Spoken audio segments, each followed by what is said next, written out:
Assalamualaikum warahmatullahi wabarakatuh. Salam sejahtera bagi kita semua. Pada pertemuan kali ini kita akan membahas materi vektor. Untuk submaterinya yaitu bagian A pengertian vektor dan B vektor di R1. A. Pengertian vektor. Vektor merupakan bagian matematika yang dapat dibahas secara geometri maupun secara aljabar. Secara geometri di sini kaitannya dengan gambar, secara aljabar di sini kaitannya dengan proses hitungannya atau angkanya. Vektor yang akan dibahas ini merupakan dasar untuk mempelajari ilmu-ilmu baik dalam cabang matematika maupun ilmu-ilmu lain yang menggunakan matematika terapan, misalnya fisika. Perhatikan gambar berikut. Misalnya di sini terdapat susunan ubin yang diberi nama mulai dari A1 sampai A9, kemudian bawahnya ada B1 sampai B9, lalu C1 sampai C9 dan D1 sampai D9. Nah, kemudian di sini terdapat vektor dari B1 ke A5. Jadi, bentuk geometri atau gambar dari vektor adalah seperti ini, berupa anak panah. Kemudian untuk menentukan bentuk aljabarnya, bentuk aljabar dari vektor ini seperti apa sih? Caranya kita lihat dari B1 ke A5 itu perpindahan ke arah horizontal atau mendatarnya itu berapa? Perhatikan, ke arah horizontal atau mendatarnya dari B1 ke A5 dapat digambarkan sebagai berikut. 1, 2, 3, 4. 4 ke kanan itu artinya positif 4. Lalu ke arah vertikalnya itu adalah sebanyak 1 ke atas. Artinya positif 1, sehingga vektor dari B1 ke A5 dapat kita tulis bentuk aljabarnya adalah sebagai berikut. Dalam kurung 4, 1. Yang atas ini mewakili perpindahan secara horizontal atau mendatar, yang bawah mewakili perpindahan secara vertikal atau tegak lurusnya. Nah, kalau positif, kalau yang mendatar positif itu artinya ke kanan, kalau negatif itu ke kiri, kemudian kalau yang arah vertikalnya itu kalau positif ke atas, kalau negatif itu ke bawah. Kemudian dengan cara yang sama, misalkan terdapat vektor dari A2 ke C5. Kita akan mencoba menentukan bentuk aljabar dari vektor ini. Dari A2 ke C5 itu mendatarnya kan ada 1, 2, 3. 3 ke kanan itu positif 3. Kemudian secara vertikalnya itu adalah 1, 2. 2 ke bawah itu artinya negatif 2. Sehingga vektor dari A2 ke C5 dapat kita tulis sebagai 3, negatif 2. Jangan lupa kurungnya. Selanjutnya, misalkan diberikan vektor dari B9 ke C6. Nah, bentuk aljabarnya kita lihat yang ke arah mendatar dulu, itu kan 1, 2, 3 ke arah kiri berarti negatif 3. Lalu vertikalnya itu sebanyak 1 ke bawah artinya negatif 1. Jadi, vektor dari B9 ke C6 dapat ditulis sebagai negatif 3, negatif 1. Selanjutnya, perhatikan vektor dari B1 ke A3 dapat ditulis sebagai 2, 1. Kemudian vektor dari C1 ke A5 dapat ditulis sebagai 4, 2. Lalu vektor dari D2 ke A8 dapat ditulis sebagai 6, 3. Nah, sekarang kalian perhatikan dari ketiga vektor ini, apakah memiliki arah yang sama? Apakah perpindahan dari ubin B1 ke ubin A3, kemudian dari ubin C1 ke ubin A5, dan dari ubin D2 ke ubin A8 itu mempunyai arah yang sama? Kalau kalian perhatikan di sini, anak panahnya ini kan menuju ke arah yang sama, jadi jawabannya adalah ya. Kemudian kalian hubungkan dengan bentuk aljabarnya, ada 21, 42, 63 itu kan adalah vektor-vektor yang memiliki perbandingan yang sama, 21, kemudian 42 dan 63. Jadi kita dapat memperoleh suatu kesimpulan bahwa kalau bentuk aljabarnya ini sebanding, itu vektornya memiliki arah yang sama. Selanjutnya, vektor dari A2 ke C6 itu dapat dituliskan sebagai 4, negatif 2. Lalu vektor dari C1 ke A5 dapat dituliskan sebagai 4, 2. Dan vektor dari A7 ke C3 itu dapat dituliskan sebagai negatif 4, negatif 2. Lalu pertanyaannya, apakah perpindahan dari upin A2 ke upin C6, upin C1 ke upin A5, dan upin A7 ke upin C3 itu mempunyai jarak perpindahan yang sama? Kalau kalian perhatikan, jarak itu kaitannya dengan panjang anak panahnya. Panjang anak panahnya dari ketiga anak panah ini kan sama. Kalau sama berarti jarak perpindahannya itu sama. Kemudian kalau kalian bandingkan dengan bentuk aljabar vektornya, di sini angka-angkanya itu hanya berbeda tanda positif negatifnya. Di sini kan ada 4 negatif 2, ada 4 2, ada negatif 4 negatif 2. Jadi kan cuma beda positif dan negatifnya. Jadi kalau kita punya vektor-vektor yang angkanya itu hanya berbeda positif negatifnya, itu berarti panjangnya atau jarak perpindahannya itu sama. Selanjutnya, vektor dari C2 ke A5 itu dapat kita tulis sebagai 32, lalu vektor dari C4 ke A7 dapat kita tulis sebagai 32 juga, lalu vektor dari D3 ke B6 itu juga 32. Kemudian pertanyaannya, apakah perpindahan dari upin C2 ke upin A5, upin C4 ke upin A7, dan upin D3 ke upin B6 itu merupakan perpindahan yang sama? Kalau yang ditanyakan itu adalah perpindahannya sendiri, bukan arah maupun bukan panjang. Itu berarti yang kita pertimbangkan justru dua-duanya, arah dan panjangnya. Jadi kalau perpindahannya atau vektornya itu kaitannya sama arah dan panjang atau jaraknya. Kalian perhatikan, ketiga anak panah ini panjangnya sama dan arahnya juga sama. Kalau dibandingkan dengan bentuk aljabarnya, semuanya angkanya sama. Nah, kalau angkanya sama seperti ini, kita dapat simpulkan bahwa vektornya itu sama. Ketiga vektor ini adalah vektor yang sama, atau perpindahannya adalah perpindahan yang sama. Meskipun di sini posisinya berbeda, ada yang di sini, yang di sini, yang di sini, tapi karena arah dan panjangnya sama, maka ketiga vektor ini atau ketiga perpindahan ini adalah perpindahan yang sama. Selanjutnya kita akan bahas tentang vektor. Perhatikan di sini ada anak panah yang pangkalnya di A dan ujungnya di B. Perpindahan dari titik A ke titik B dapat digambarkan dengan anak panah yang berpangkal di A dan berujung di B. Panjang anak panah AB menggambarkan jauhnya perpindahan atau jarak atau panjangnya, dan arah anak panah AB menggambarkan arah perpindahan. Kemudian anak panah yang menggambarkan suatu perpindahan disebut vektor perpindahan atau disingkat sebagai vektor saja. Jadi vektor adalah besaran yang mempunyai besar atau kuantitas atau panjang dan arah. Berbeda dengan skalar yang hanya mempunyai besar saja tanpa mempunyai arah. Jadi kan kalian pernah mendengar tentang skalar dan vektor. Kalau skalar itu hanya mempertimbangkan besar saja, kalau vektor itu mempertimbangkan besar dan arah.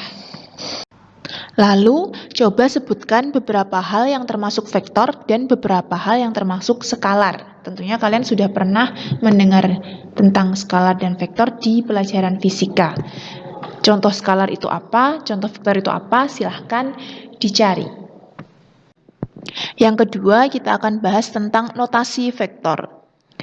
Jadi ini vektor yang seperti tadi ya, pangkalnya di A dan ujungnya di B.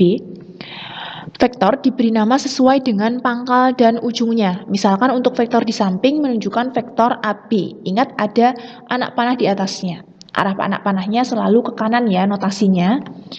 Kemudian ada kalanya suatu vektor diberi simbol dengan huruf kecil yang dicetak tebal atau huruf kecil yang dibubuhi tanda panah di atas huruf itu, atau huruf kecil yang diberi garis bawah huruf itu. Misalnya A kecil dicetak tebal, B kecil cetak tebal, U kecil cetak tebal, V kecil cetak tebal, atau A kecil yang diberi anak panah di atas, B kecil diberi anak panah di atas, U kecil diberi anak panah di atas, V kecil diberi anak panah di atas, atau A kecil diberi garis bawah, B kecil diberi garis bawah, U kecil diberi garis bawah, dan V kecil diberi garis bawah. Sebagai contoh, vektor AB seperti ini disebut vektor AB seperti ini juga bisa dinamakan vektor V. Seperti ini ya. Jadi ingat kalau dua huruf Itu menggambarkan pangkalnya yang mana dan ujungnya yang mana, dan notasinya hurufnya harus besar kalau 2 huruf.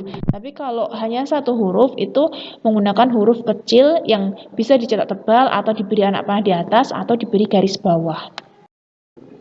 Selanjutnya adalah kesamaan dua vektor. Yang A, dua vektor disebut sama apabila panjang dan arahnya sama. Misalnya ada vektor AB di sini, lalu ada vektor PQ di sini. Perhatikan, kedua vektor ini kan panjang dan arahnya sama. Apabila panjang ruas garis AB sama dengan panjang ruas garis PQ dan garis AB sejajar dengan garis PQ, maka vektor AB sama dengan vektor PQ. Jadi kalau kedua anak panahnya ini sejajar, itu kan artinya arahnya sama. Nah, kalau arahnya sama dan panjangnya tadi kan juga sama, maka kita dapat simpulkan kedua vektor ini adalah vektor yang sama. Atau bisa kita tuliskan vektor AB sama dengan vektor PQ. Dari definisi ini dapat disimpulkan bahwa vektor-vektor yang panjang dan arahnya sama dapat diwakili oleh sebuah vektor saja. Dengan kata lain, vektor tidak dipengaruhi tempat dan waktu. Dengan istilah ini, vektor dapat digeser kemana saja asal besar dan arahnya tetap. Jadi, misalnya di sini kan ada vektor AB dan vektor PQ. Karena kedua vektor ini sama, maka kedua vektor ini bisa diwakilkan sebagai satu vektor saja, misalnya vektor AB saja atau vektor PQ saja.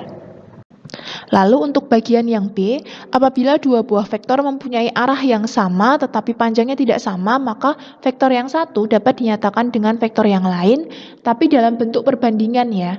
Misalnya seperti ini, ada vektor AB, lalu ada vektor PQ.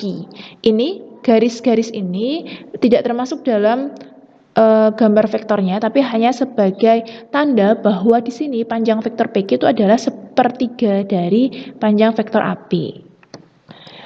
Gambar di samping menunjukkan bahwa vektor AB sama dengan 3 vektor PQ atau 3 kali vektor PQ, atau bisa juga ditulis vektor PQ sama dengan 1/3 kali vektor AB. Lalu untuk yang bagian C, dua vektor disebut berlawanan apabila panjangnya sama tapi arahnya berlawanan. Perhatikan, di sini ada vektor AB dan vektor PQ. Ini kan arahnya sama, panjangnya sama tapi arahnya itu berlawanan, yang satunya ke sana, yang satunya ke sini. Nah, gambar di samping menunjukkan bahwa vektor AB sama dengan negatif vektor PQ. Jadi kalau panjangnya sama tapi arahnya berlawanan, itu bisa kita tuliskan sebagai negatifnya, atau vektor AB sama dengan negatif vektor PQ. Dan sebaliknya, vektor PQ sama dengan negatif vektor AB. Lalu yang bagian D, apabila dua vektor mempunyai arah berlawanan dan panjangnya tidak sama, maka vektor yang satu dapat dinyatakan dengan vektor yang lainnya. Misalnya seperti ini ya, ada vektor AB, kemudian ada vektor CD ya. Ingat pangkalnya dulu, jadi kita membacanya adalah vektor CD. Nah, tanda ini menyiratkan bahwa vektor AB itu panjangnya 2 kalinya vektor CD. Jadi berarti kan panjangnya tidak sama, tapi panjangnya tidak sama dan arahnya berlawanan. Nah, kalau seperti ini kita bisa tuliskan, gambar di samping menunjukkan bahwa vektor AB sama dengan negatif 2 vektor CD. Jadi karena berlawanan, jadi ada negatifnya. Atau bisa juga vektor CD sama dengan negatif setengah vektor AB. Lalu untuk pembahasan yang keempat, yaitu mengenai vektor 0.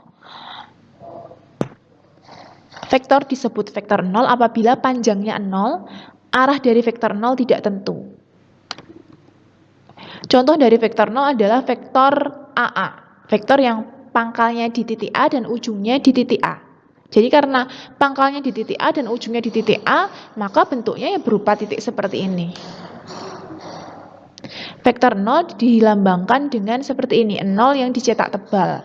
Atau bisa juga 0 yang diberi anak panah di atas, bisa juga 0 yang diberi garis bawah.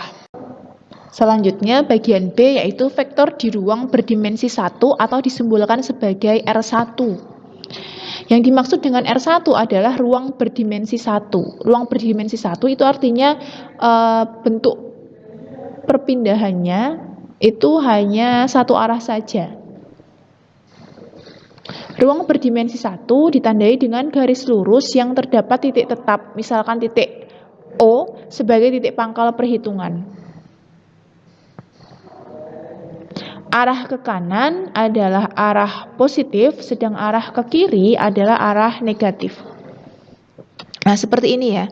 Jadi ada ruas garis, kemudian ada angka-angka di sini. Jadi seperti garis bilangan, itu ruang berdimensi 1. Kemudian kalian perhatikan di sini ada vektor PQ. Vektor PQ ada vektor CD, kemudian ada vektor AB. Pada gambar di atas, nampak vektor AB dan vektor PQ itu arahnya ke kanan, sedangkan vektor CD itu arahnya ke kiri. Jadi perhatikan bahwa di ruang berdimensi 1 ini arah perpindahannya hanya satu macam. Misalnya di sini, kalau di sini contohnya perpindahannya mendatar, walaupun mendatarnya bisa ke kiri, bisa ke kanan. Nah, secara aljabar atau komponen, jadi penulisan secara aljabar itu nama lainnya adalah penulisan sebagai penulisan secara komponen. Jadi aljabar dan komponen itu maksudnya sama. Jadi secara aljabar dan komponen, vektor-vektor tersebut dapat dinyatakan sebagai yang AB. Yang AB perhatikan ini kan dari 3 ke 6 itu kan 1, 2. 2 ke arah kanan kita tuliskan sebagai dalam kurung 2. Karena ke arah kanan makanya kan positif. Kemudian vektor CD itu kan 1, 2, 3. 3 ke arah kiri itu kita tuliskan sebagai negatif 3. Lalu yang vektor PQ itu kan ke arah kanan sebanyak 1, kita tuliskan sebagai dalam kurung 1. Nah, perhatikan bentuk aljabar dan komponen itu adalah penulisan secara seperti ini ya. Perhatikan kembali bahwa di ruang berdimensi 1 ini karena hanya ada satu macam bentuk perpindahan, misalnya mendatar di sini, maka komponennya penulisan secara aljabarnya itu hanya ada satu angka. Nanti kalau di ruang 2 ya nanti ada 2 angka yang ditumpuk atas bawah. Kalau di ruang 3 ya berarti ada 3 angka. Sekian pembahasan tentang materi vektor pada pertemuan kali ini. Pada pertemuan selanjutnya kita akan melanjutkan tentang vektor di submateri yang selanjutnya. Terima kasih. Akhirul kalam. Wassalamualaikum warahmatullahi wabarakatuh.